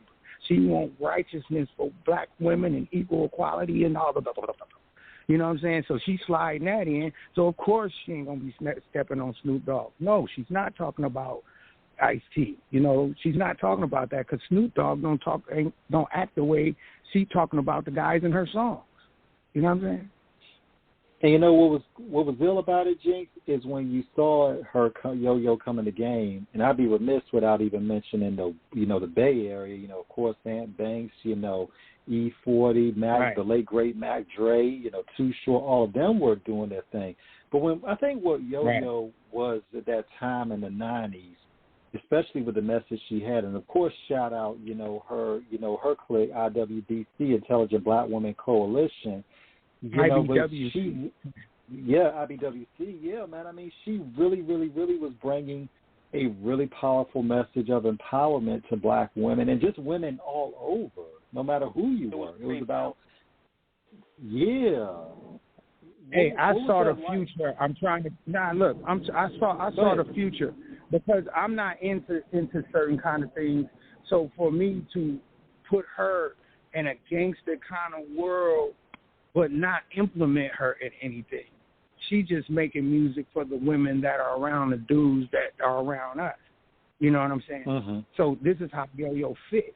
She wasn't trying to be hardcore. She was hardcore. She wasn't trying to do. She wasn't shaking her ass. She had a body. She got green eyes. I mean, damn. Yeah. Like, what the fuck? She got green eyes. Those eyes. Like, where'd she get them? And then you start seeing the quality in her. Then you're like, oh, shit, she dressing down. If Yo-Yo dressed up, they would have overdid it. You know what I'm saying? We got that from Chuck D. They say all the women that dress up like high-priced secretaries they're going to let their fan base down because their fans cannot afford what they do. Buy the clothes that your fans like. And Yo-Yo with the braids, that's why we kept her. All the girls with the braids, all the girls with the dookie braids, the biker pants, this is a song for you. You know what I'm saying? She spoke for those people. She spoke for the girls that, my cousins, my the girls that are in the street, but not hoes. She's not a hoe, no. She was a baddie that hung around baddies. Shout out to her girls, Knick-Knack, and all of them, too. Oh, my God. Oh, Knick-Knack. Oh, no, you beat up Knick-Knack. That's amazing. Knick-Knack has been popular. Yeah. Nah, she the homegirl. I know Knick-Knack. We was on the road, man. That's my girl. A long time ago. I know Knick-Knack. Oakland. Yeah, and building on with, the current lynch mob members and people of that circle, do you still keep in touch with KD? Nah, not really. I talked to KD, but when we were back in the day, it was like KD and Cube were friends. So when situations went the way they went, Cube and they went to school together. I went to school with them for a little bit, but they were friends in school. Cube is older than me. So a lot of the people that I dealt with, because I was much younger than them, dealing with, well, not much younger, 1 year younger, but that was a lot for a 12th grader to be kicking it with an 11th grader. That's, you know what I'm saying, that's how that started. So a lot of the people I really didn't associate with when we were growing up. We didn't really have the same thing in common. But he's my guy. I still love him. You know? Shout out KD. He's what a did Gemini. you learn about what did you learn about the business in terms of how things sometimes, even between friends, you know, and associates, can go bad in terms of who you dealt with along the way, and just how it doesn't always stay as copacetic as you would like it? Well, what I can say about that is this: if you both you brothers, you got 5 friends. I mean, you got 5 people, very responsible people that you trust your life with. In your mind right now. I usually say 10 because I have more people. So I say 10. 10 people in a round table. And these are all the people in your life and, you know, in both of you guys' life separate. When you put one drumstick in the middle of that table, somebody at that table going to think that drumstick is theirs. And you just don't know. You just got to wait for it to happen. And it's usually not the person you think. You know, but you can't be surprised because I didn't want it because I got a whole box of them in the back. You know what I'm saying? I didn't say that. See, I can go into this crazy, but that's how the music industry is. You don't know who you're dealing with until a stack of 100,000 is on the table. You don't know who is who. I know I've been making money for years. I'm not bragging, but at the end of the day, dudes be doing anything to make a dollar right now. I don't need to make $1 right now. I do need to make some money, but shit, you know, some people want some money right now. They already in debt. So when you put that piece of meat on that table, they said they had your back from day one. He should know that's mine. You know what I'm saying? And that's the part that crushes you in the music industry is when that's your best friend. Yeah, that's part of the music industry. Your best friend, your best homie. You know what I'm saying? Go ahead. I was going to say, and going on with that, Alvin, he wants to know where do you currently stand with Ice Cube, and why did you sue him if you did? You know, we want to put clarification on Off the Cuff Radio. Yeah, we're not going to talk about that. We're going to talk about something else. Understood. Keep it positive. Understood. But one thing about it, Jinx, is what you said about the business can be crazy. I mean, when we saw the situation going on years ago when Juvenile talked about what was going on at Cash Money with Birdman, you know, that 2001 Double XL story where he was talking about how that whole thing happened and how he wasn't getting his money. And then he was saying that even then that, like, Wayne, you know, Turk, BG, a couple years later, you know, BG speaks on it, he wasn't getting his money. You know, like you said, when you come into it, when you're dealing with people, you never really know how things are going to go because there's a shared struggle. I mean, we only speak on this on Off the Cuff because these are situations that have been documented. These have been talked about it publicly. We're not saying anything that has not been already discussed in a public forum. I mean, the situation. I appreciate you guys. You know, I swear, because I like that you put out the disclaimer. Because, like you said, that this information is open to the public. I'm just an accurate source that I say I think this is how it went, and I'm not biased, you know. So I'm like, hey, if it happened this way, it happened this way. It could, you know, give inspiration to people that might feel like they the underdog, and they might hear that I was the underdog, but then I kept going, you know. And all the stuff that went wrong in my life, I played 50% of it. So, you know, it's a lot of my adjustments that make me go forward. you know. Yeah. I mean, and even then when you look at the situation with the Wu-Tang Clan and all the stuff that happened there, you know, because it's like everybody, you know, like you said, when you see everything come in and you're having a person who has the vision, this is why we've talked to so many people on this show in the years we have done this about understanding the business and understand whether you're dealing with friends or whether you're dealing with a label. We've always said this in terms of like what you said about your friends, you know, Jinx, that even sometimes that can go bad because you're going to have that one guy who thinks he deserves a little bit more even if he didn't do all the work. You know, just like we have situations where we go into dealing... no work at all. How about no work at all? That too. Right. That too. Right. And then, of course, dealing with record labels where they'll say where they give you this. And me and King and myself have seen those record company contracts. Oh, yeah, we dialogue about this for a while, man. Yeah, and I told you that I told you that damn near illegal. They like one page from being just damn near illegal. One B4 dial to go to B or C. This is one C or D. That one thing that motherfucker is illegal as motherfucker. Yeah, and it is illegal. And then they'll want to have you talk to their lawyer about looking at the legality of it, and we're like, no, you get your own lawyer to look at that. You know? That's that old Tom and Jerry move. Yeah, that's that cartoon. At the end of the day, it's a big situation. You know, when you deal with a person saying they finna give you $250,000, $300,000, $400,000. At some point, they do have a validation on what's going to happen. So they're going to give you the money. Right. You're going to have to pay it back. And then the percentage they pay you, you're going to pay them back in that percentage. So this is how you're never going to come out of debt.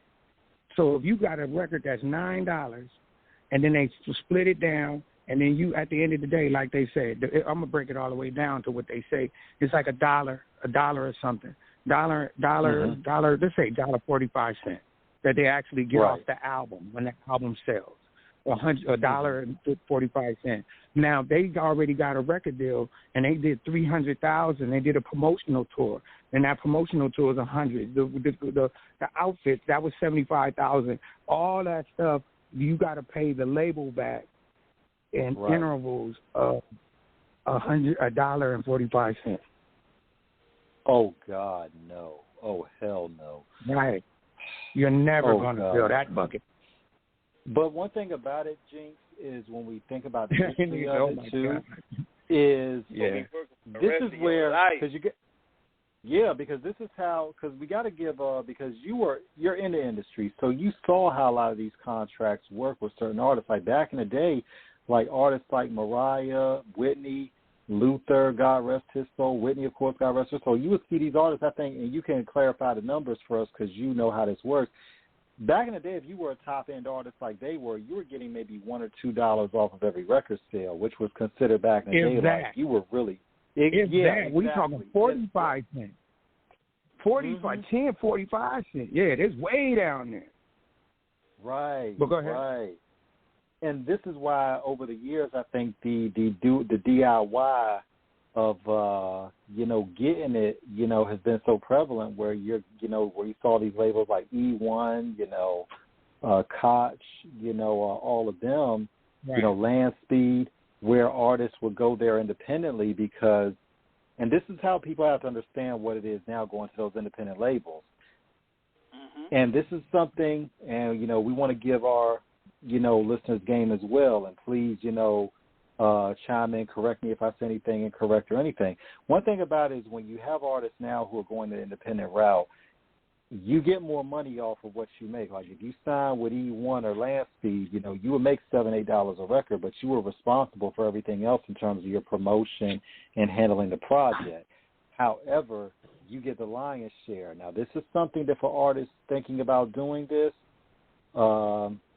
established artists who already have a fan base can do that because their fans, their diehard fans are going to buy the record regardless because they're a brand. But for a novice coming in, make sure you understand that you already have a name on an independent circuit that you can do that. We're not here to say you shouldn't do independent. We're not saying you should. If it makes sense for you to sign with a major, then you can. But understand, if you sign with a major, what you're, like 50 Cent said one time when he was with Columbia, they assigned him for 8 albums. Right. All right. And then after he got shot, they let him off of it, But also too, when you look at these artists coming in on this independent scale, it's great if you've already made your name. But also, hey, let me tell you like this. Please. With the new artists that come in that want to deal with to be independent. Independent is really freedom. It's more freedom that you're not following the rules of what record labels need you to do. So record labels usually come with people that's been in the music industry for a very long time, and the people in that environment run the industry. So if you make music and you don't abide by those rules, then yes, you can be independent. Because then you're going to have a product that the record labels don't have. So if you can make that happen, hey, that'll be a good thing. But most of the people that I hear saying they want to be independent is because they're not following the rules and they want too much freedom, and that too much freedom makes weird music. When we look at one of the godfathers of the West Coast in terms of the Bay Area, and you know where I'm going with this, because of course Short Dog was of course doing his thing on 75 Girls Records way back in the day. But when you look at what E40 did with Jive Records, where he has his distribution, but Stick With It is his label, and he just had Jive as his distributor. And Uncle 40 has been doing it for E40 is one of my favorite rappers ever. And to see him doing, and shout out to his son, man, shout out to him, Sugar T, Droopy doing his own beats, having his own business. Well, like I said, E40 had an endless supply. So he had an endless supply and a bunch, and the people that wanted to buy it. He didn't need the record label. He didn't need to sign. But at the end of the day, when we came in the game, there was no other world to sell your music in. So now with the internet being the record label can control the internet. So they would crush an artist a long time ago. If you didn't get a record deal, then how would your record be played if it was never on a record player? Right. They didn't have any other means of somebody to play it. How would they play it? So that's how they made a monopoly. I know you guys don't know not one nigga in the world that had a record maker. Don't that seem like some easy shit to get? Right. You're right. No. Right. No, you can't. You can't even buy them up. You can now, but not in the Compunction days you couldn't. Not in the Peebo Bryson days you couldn't. No. That was unheard they of. wanted to do. Huh? That was unheard of back in the day, to just step out on your own and do it yourself. That was the I got a letter, man. It's crazy. A dude gave it to me years and years and years ago. And it was the demise of the falsetto singer. Like, what happened to all the falsetto singers? What happened to those people that were singing like that? That was a style of music. Everybody was in their falsetto in the early 70s. Right on the outside. Was that Eddie Kendricks? Everybody had a sweet falsetto. So what happened was, this is what I read in this article, is that they wanted more freedom on their music, so they gave them the opportunity to do it on their own. So when they did it on their own, they blackballed them. So then you couldn't bring that music into their environment. So it died. It was almost a bad thing to do. So the labels wouldn't accept no more falsetto singers because they're all, like gangster, like they're mean, they're da-da-da-da. So they all wanted to be independent to find out where they were going. It wasn't even established. The road wasn't paved. There was nobody there. So you want to be independent, you're going to be on a road that's not paved, and there's no guarantee that your car going to make it in a desert road that has no pavement. That's the luxury of dealing with a record company. It's because who they selling the music to, they've been selling music to them people for over 100 years. Right. So when you want to be independent, you start that number with, 10 of your people on Instagram that only just actually viewed your song and not even bought it. This is what the internet is going to do. And but now you have total freedom. Huh? Right. And exactly what you said, Jinx. Yeah. Huh? No, just saying, yeah, you're absolutely right. You're having total freedom now. We wanted to ask you, Jinx, how do you feel about what the new generation of the West Coast is doing, on an independent scale with guys like G. Perico, Mitchie Slick, Cam and China, Compton A.V., Honest Along, daughter of the legendary Pomona player Cocaine, and of course, Kool 187 is doing his independent. Neff Hey, my guy, Mitchie Slick, I started Wrong Kind with Mitchie Slick. Say what? I started Wrong Kind with Mitchie Slick. Dude, Mitchie is like one of my favorite artists. Represents 619, Southeast San Diego, Logan Ave, Euclid, Market Street, 41st. Yeah. Lincoln Park. Yeah. Yes. Four Corners. Yeah, man. And shout out him and CJ, right. Rick Nutt, Gangsta E, Meatface, all of them. Yeah. Man, we go. I deal with. I've been dealing with San Diego all the way back to the Vicious Beat Posse days, like with girls studying around the story. Tell us this story. Huh? Tell us the story about how what? It started, man. About Wrong Kind, how you and Mitch hooked up with it. Oh, that's crazy. What happened was, well, let me finish what you were asking me, how I feel about the artists that are out. Go ahead.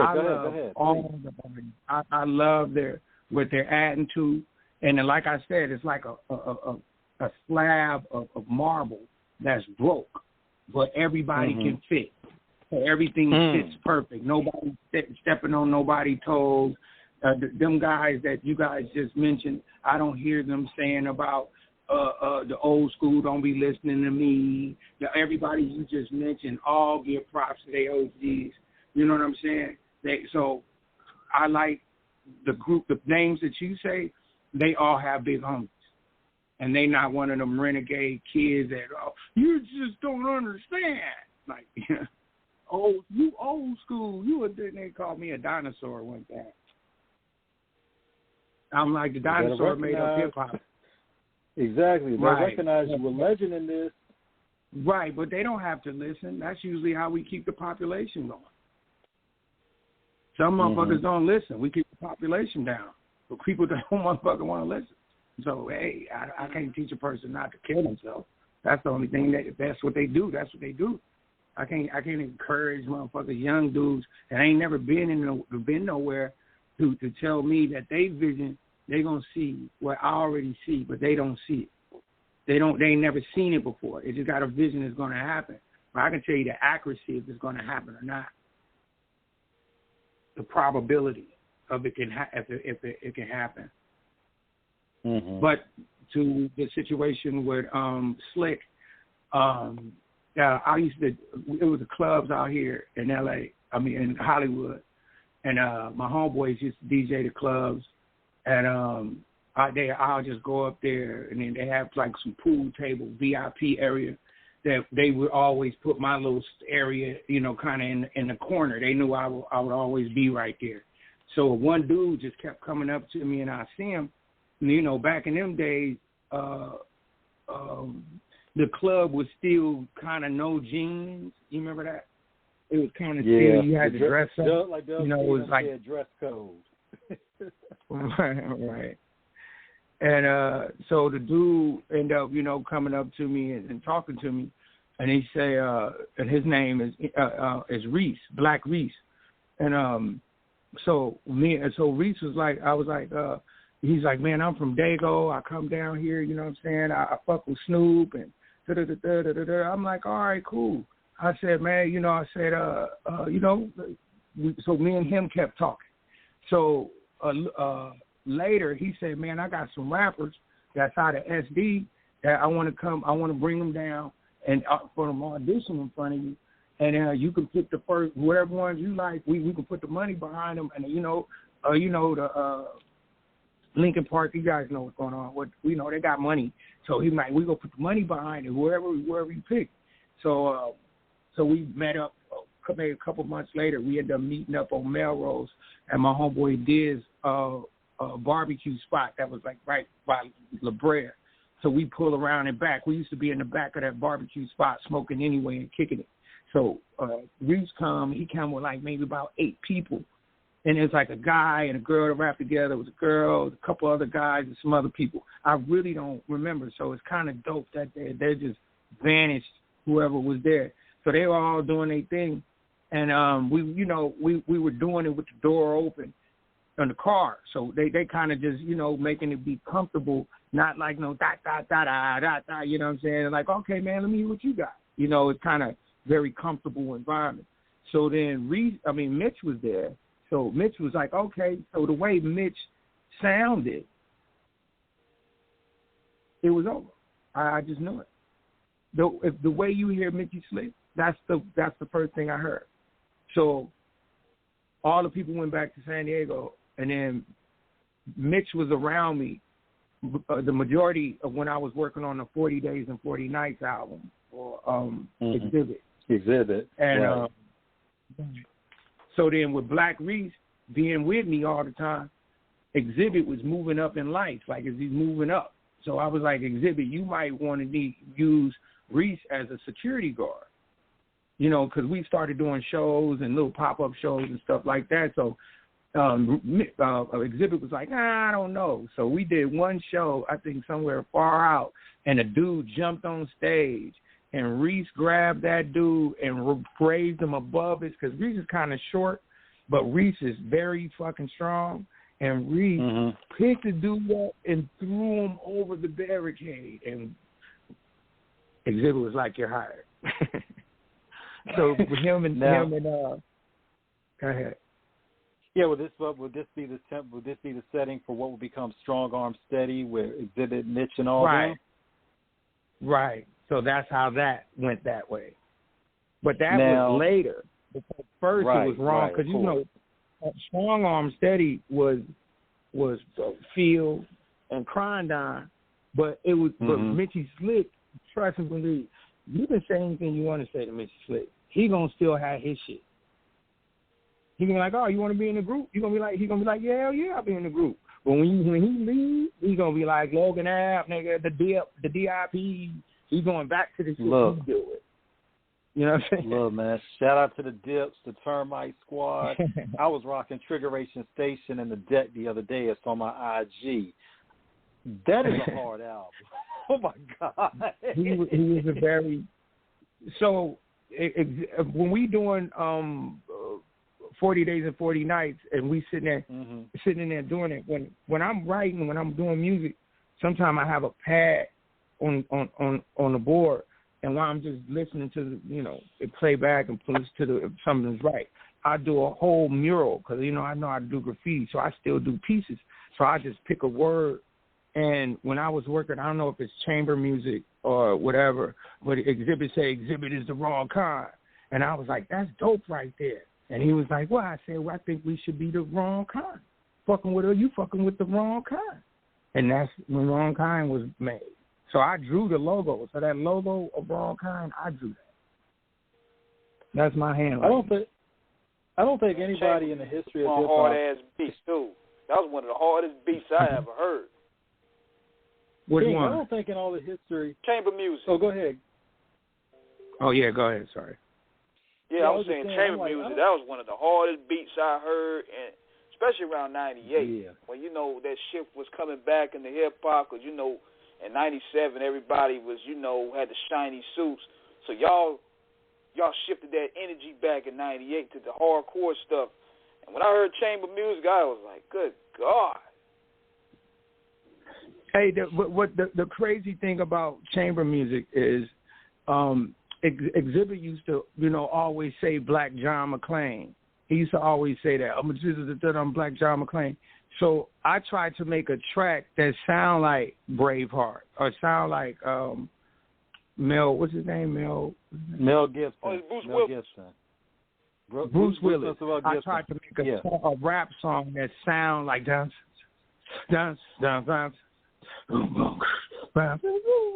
You know, he's coming in a helicopter, you know. So I tried to make a track that sound like an action movie. Yeah. That when I made chamber music. Dude, but I mean, between that history and then also the wrong kind. Look, I'm still geeked off the whole wrong kind story because I don't think have you ever told that story to anybody about how that, or did we just get an exclusive? What you mean? About the wrong kind, about the what? history of wrong kind, about you and Mitch starting that. No, you brought it. I mean, you brought it up. I mean, hell yeah, a lot of people know about me and wrong kind. But when you start saying, I like new artists, I said, hell yeah, Mickey Slick is my guy.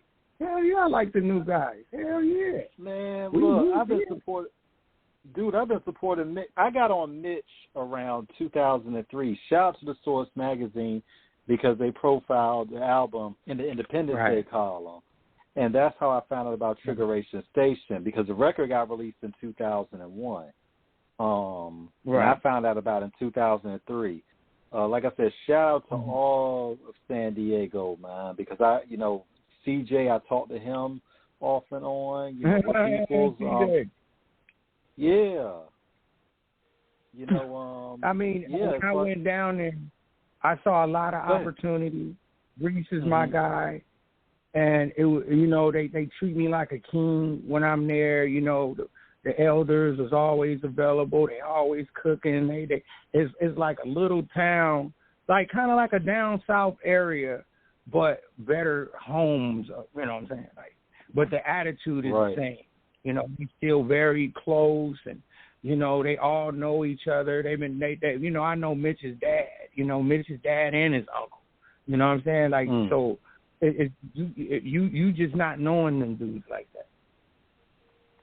You just can't go in San Diego because there's so many different angles to come from that you might slide on somewhere else. Or, and, you know, I don't get involved with none of that. So when I'm out there, I don't involve myself. Yeah, I don't involve myself. They say never ask the question, so you don't have to lie about the answer. So I don't know. That's not my thing. I'm definitely with the entertainment. And Mitchie was definitely entertaining. His pops ride motorcycles, Harleys, and, you know, he lived a real nice life. You know what I'm saying? Like, so it matches. He matches. He looks like a star. He acts like a star. You know when they say you see an aura around a person? Mm-hmm. What Charlie I saw that in aura, I synced it. Yeah, that I've energy seen it. is like when somebody would come into a room and just suck that, you know, automatically just gravitate to them. Yeah. Right. Like I'm here, y'all. Yeah. But I just found all the wrong kind. Our first demos that we did a long time ago. I just found them, and me and Mitch is talking. We're gonna put them out as a compilation. We're gonna call it Wrong World 1. So that record gonna happen, but it's gonna happen when I get to the studio. So that's gonna be Wrong World 1, right? And that's gonna be all the beginning stages of Wrong Kind. We need it all the way to where it's at right now, and the niggas that are dealing with Wrong Kind to right now. So we're gonna have just a nice block and maybe a documentary on how it goes. Because I got millions of pictures of goddamn Mitchie Slick and video. Yeah. Man, look, like just from being around. Just for being around exhibiting stuff. Yeah, shout out to him, and everybody out there. Yeah, man. Shout it Yeah, and all the Cricket. whole Southeast. Yeah, Cricket beats. Yeah. Cricket is like, oh my goodness, man. Cricket is just a monster on the track. Yeah, he's very talented. He's been around. Man. He's been around the whole way, man. I swear, I tell you, it's like everybody that I met is probably about 20% that failed. But most of the people I know, whether they doing good or doing bad, I still know them, and they not doing bad, you know. But they still legendary people, you know. So I deal with so many different people because I'm like David Banner, you know what I'm saying? Bill Bixby, you know, I just hit my backpack. You know, I don't have no, reason to come to your. But I don't have no reason. I don't have a reason to go somewhere and feel like something's going to happen because I'm not the opposing side of nothing. So anybody that approach me and want me to be a op for them, they're gonna have to figure it out. And then when they hear me, I'm like, nah, brother, that ain't what all right then. You know, they go about what they think. That's your thing. Do that to people that you do your thing with. So I'm just here for music. Y'all don't want to like music? Y'all gonna kill all the musicians? That's what you're doing. I'm just a musician. So I love making music. I go anywhere just to make some music. Making good music is not always in the safest places. Yeah. Now, there's another question I want to shoot to you now. When you was talking about earlier about when you was trying to create chamber music for Exhibit, you had visions of the Die Hard movie. Now, do you look at different movies and commercials? Like, what are your inspirations to creating certain music? Like I was saying, it has to be. I have to see where it's going to be at in life, like where is it going to go? Like, who's going to like it? What kind of person is going to dance to it? So if I can't see a person, like I'll make a beat, I'll visually see a person and be like, that nigga about this beat or that girl about this beat. You know what I'm saying? So all my music is not action-packed or drama or gory or so. To be visual with matching my music to TV, the TV will ruin my visual because I already see it in my eyes. So if the TV go wrong, then it's not a good reference, especially when a Pamper commercial comes on. So you'll be mad as fuck, you know. So I get what you're saying. Some people use the TV and let it keep running, but I'm not. I don't always make mad songs, so I don't always move. So I like to. That's why I made my instrumentals, because I had some songs that already had songs on, but I took the songs off so I don't have to, make people deal with the hook that it was on there. I want them to have a free sense of thinking.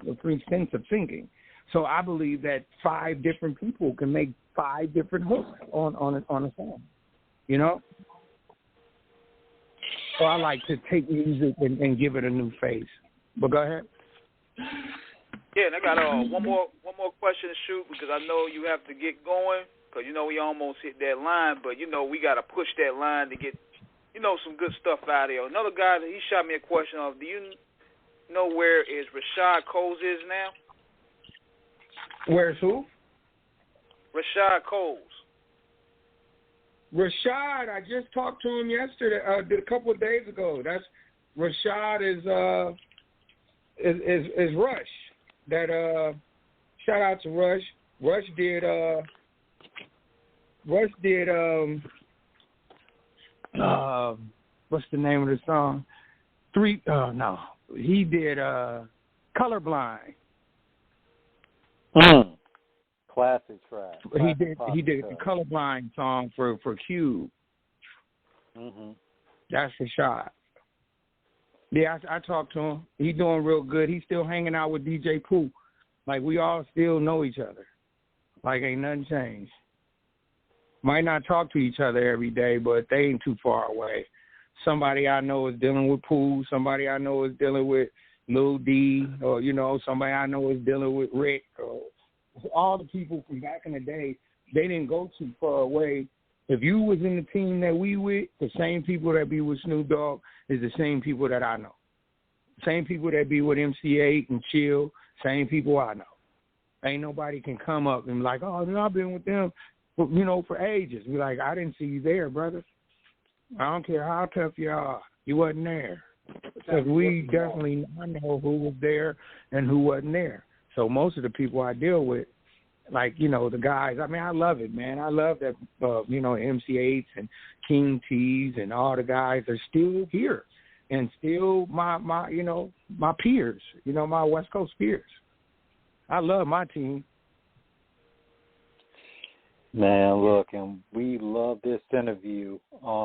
Jinx, this has been an honor, man. We got to do a part 2 because there's so much more we left on the table, man, to feast on. Dude, to have a legend as yourself is always incredible on the show, man. Thank you again. Is there any shout-outs that you want to give before we sign off for tonight? Yeah, I got a couple of shout-outs, but I want to give you guys a shout-out because I like to you guys didn't really I didn't really give you a format of what I want to talk about and what I don't talk about. But I'm sure you guys can figure that out and not make it look however. But I appreciate that you guys like the inner core of music, and it's just not my story you wanted to hear. It was more or less the process. And when people start talking about the process, that you can't lie about that because it's going to come back to some numbers. The numbers don't lie. The process. Now, I made that song, and okay, you can say all that. But who else is going to vouch for you? Because in my world, everybody can vouch for me from the West Coast. Anybody can. I can vouch for all my West Coast guys. You call me up, ask me about Kool. Ask me about, anybody, Too Short, we did this ain't nothing but a word. So we still, going back and forth. These are all my confidants being on this West Coast. But I want everybody to check out my album if you can. It's called West Wing. It's a compilation. I got King T, everybody on it, Corrupt. Just go check it out. I got Gangsta Drayster. And check it out. The bomb part about the song I got with Corrupt and Gangsta Drayster is that was the day they squashed all that stuff between Death Row and Eazy-E. And they made a song that night, and it's on West Wing. That's the first time Drayster and Corrupt was on a song together. Oh, man, niggas was drunk, having a good time, man. It was like happy days. It's here. That bullshit is over with. You know what's dope about that, man, is like even when people have issues like that, as soon as they see that, man, like they see eye to eye, all that just disappear, man, because, the love and brotherhood is always going to come forth, along with good music. Right. So that's how, I think the song is called Money. I think it's called Money. I got Gangster from the Conrads on it. MC8 is on it. Roscoe. A whole bunch of people. It's like kind of like a little Dr. Dre kind of attempt. But like with being independent, I get all the proceeds and deal with it how I deal with it. But when they give you a record deal, they're not going to want that album. They're going to want you to make another album up under their rules. So they very seldomly bite into a song that was already a hit on the internet. They usually give them a deal to do something else under their rules. So it really don't matter how long you be independent.